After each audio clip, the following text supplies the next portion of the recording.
Assalamualaikum warahmatullahi wabarakatuh. Saya Firda Marliani, perwakilan dari kelompok 5 akan membahas mengenai pola pendidikan pada dinasti Abbasiyah. Di dalam pola pendidikan dinasti Abbasiyah ini, kami memiliki dua tujuan. Pertama itu ialah mengetahui bagaimana sejarah singkat mengenai dinasti Abbasiyah itu sendiri, dan yang kedua bagaimana pola pendidikan yang ada pada masa dinasti Abbasiyah ini. Kita lebih identik mengenal dengan Abbas. Nah, Al-Abbas itu sendiri ialah paman Rasulullah SAW yang memiliki nama lengkap Al-Abbas ibnu Abdul Muthalib ibnu Hashim. Nah, beliau ini merupakan paman Rasulullah SAW yang mereka merupakan Bani Hashim. Nah, keturunan dari Bani Hashim. Nah, pendiri dinasti Bani Abbasiyah ini adalah Abdullah As-Saffah bin Ali bin Abdullah bin Al-Abbas, atau lebih dikenal dengan Abbas As-Saffah, yang mana dinasti Abbasiyah ini berdiri sejak tahun 132 sampai 656 Hijriah atau 750 sampai 1258 Masehi. Nah, jadi jika dihitung dinasti Abbasiyah ini menduduki singgasana Khalifah Islamiyah itu sekitar 5,5 abad atau 550 tahun. Nah, pusat pemerintahan dinasti Abbasiyah ini berada di kota Baghdad. Nah, kemudian pola pendidikan Islam pada masa dinasti Abbasiyah ini di mana di masa itu umat Islam mengalami kemajuan yang sangat baik dalam bidang peradaban dan bidang pendidikan Islam. Nah, ditambah lagi dengan banyaknya penerjemahan buku-buku dari bahasa asing ke dalam bahasa Arab.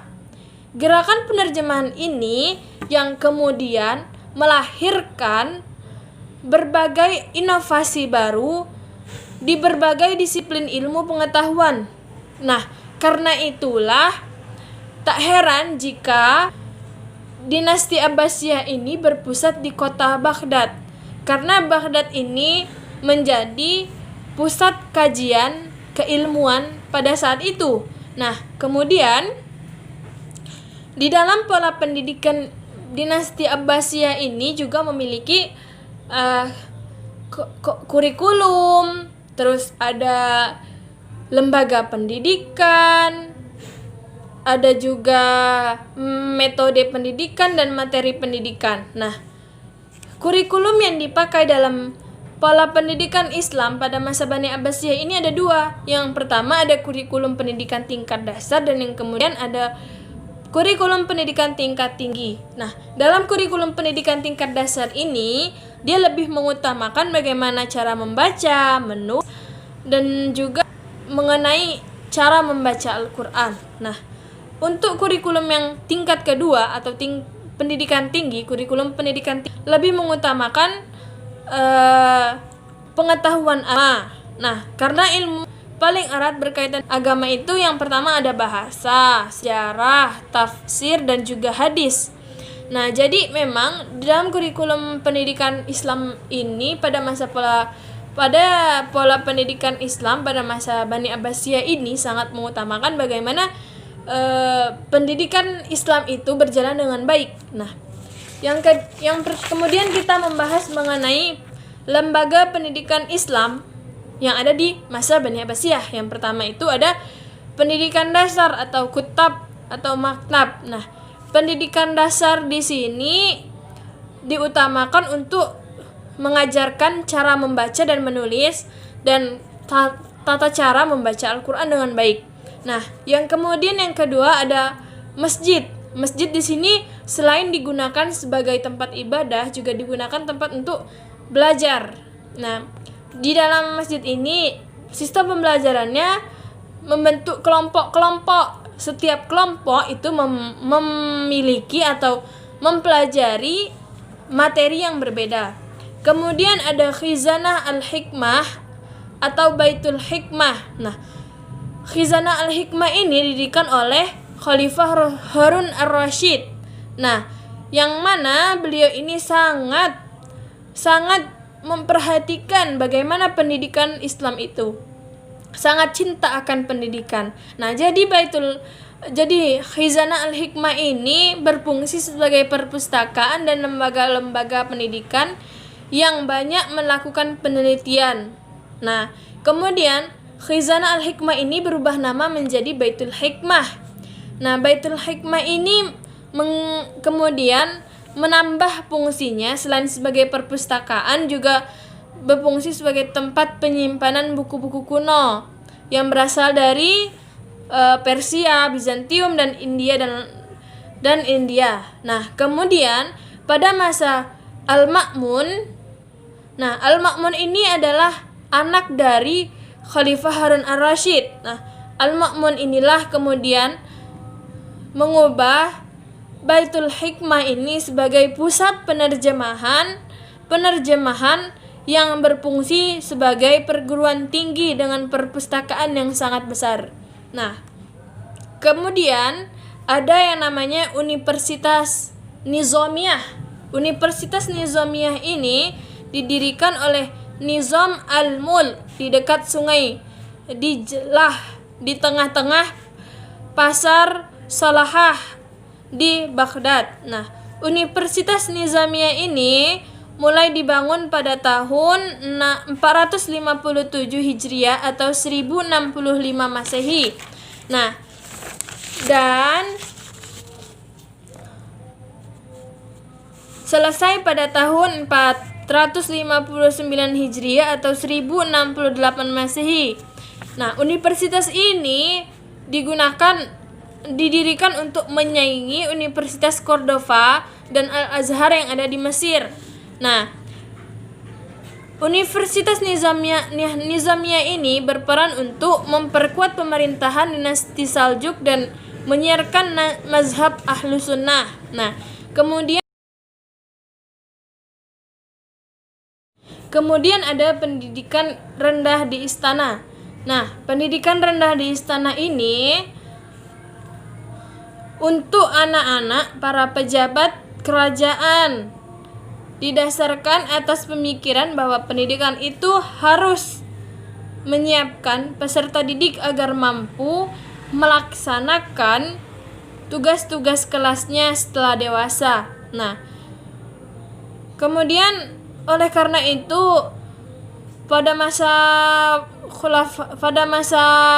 dinasti Abbasiyah ini, pendidikan rendah di istana ini memanggil guru-guru khusus untuk memberikan pendidikan kepada anak-anak mereka yang ada di dalam istana. Nah, kemudian ada rumah para ulama. Sebenarnya rumah bukanlah tempat yang baik untuk melakukan kegiatan belajar dan mengajar. Tapi karena alasan-alasan yang dapat diterima, seperti para ulama tersebut tidak mungkin memberikan pelajaran di tempat lain, ataupun murid-murid yang datang ke rumah, sehingga tempat tersebut berlangsunglah proses belajar dan mengajar. Yang kemudian ada toko-toko buku atau disebut dengan Al-Hawarid Al-Waraqin. Nah, toko buku ini berkembang dengan pesat seiring dengan pesatnya perkembangan ilmu pengetahuan. Nah, uniknya toko-toko ini tidak saja sebagai pusat pengumpulan dan penyebaran atau penjualan buku-buku saja, tetapi juga menjadi pusat studi dengan lingkaran-lingkaran studi yang berkembang di dalamnya. Nah, pemilik toko ini biasanya sebagai tuan rumah atau pemilik toko dan kadang-kadang berfungsi sebagai muallim dalam lingkaran studi atau halaqah yang memimpin pengajian, sebab sebagian yang memiliki toko-toko buku ini adalah para ulama yang menunjukkan betapa antusiasnya umat Islam masa itu dalam menuntut ilmu. Nah, kemudian ada metode pendidikan. Nah, metode pendidikan di sini ada yang menggunakan secara lisan, ada yang menggunakan secara hafalan, dan ada juga yang menggunakan secara tulisan. Nah, untuk metode pendidikan pengajaran ini sebenarnya sama saja seperti yang ada saat ini. Tergantung kepada para pendidik pada sistem pendidikan yang mereka gunakan. Nah, karena pada masa itu tidak terlalu berkembang atau masanya masih tidak semodern saat ini, jadi mereka menggunakan hafalan, lisan, dan tulisan. Nah, kemudian ada materi pendidikan. Materi pendidikan yang digunakan itu merupakan pada masa itu ialah Al-Quran sebagai dasar pendidikannya. Dan pada masa ini juga pelajaran membaca Al-Quran dan praktek ibadah mahdah lainnya. Jadi materi yang digunakan memang benar-benar berdasarkan Al-Quran dan hadis. Mereka memang memahami bagaimana memang betul-betul mengenai tentang pendidikan Islam itu sendiri. Nah, mungkin saya rasa cukup dari penjelasan yang sudah saya berikan. Kurang dan lebihnya saya mohon maaf. Wabillahi taufiq wal hidayah. Assalamualaikum warahmatullahi wabarakatuh.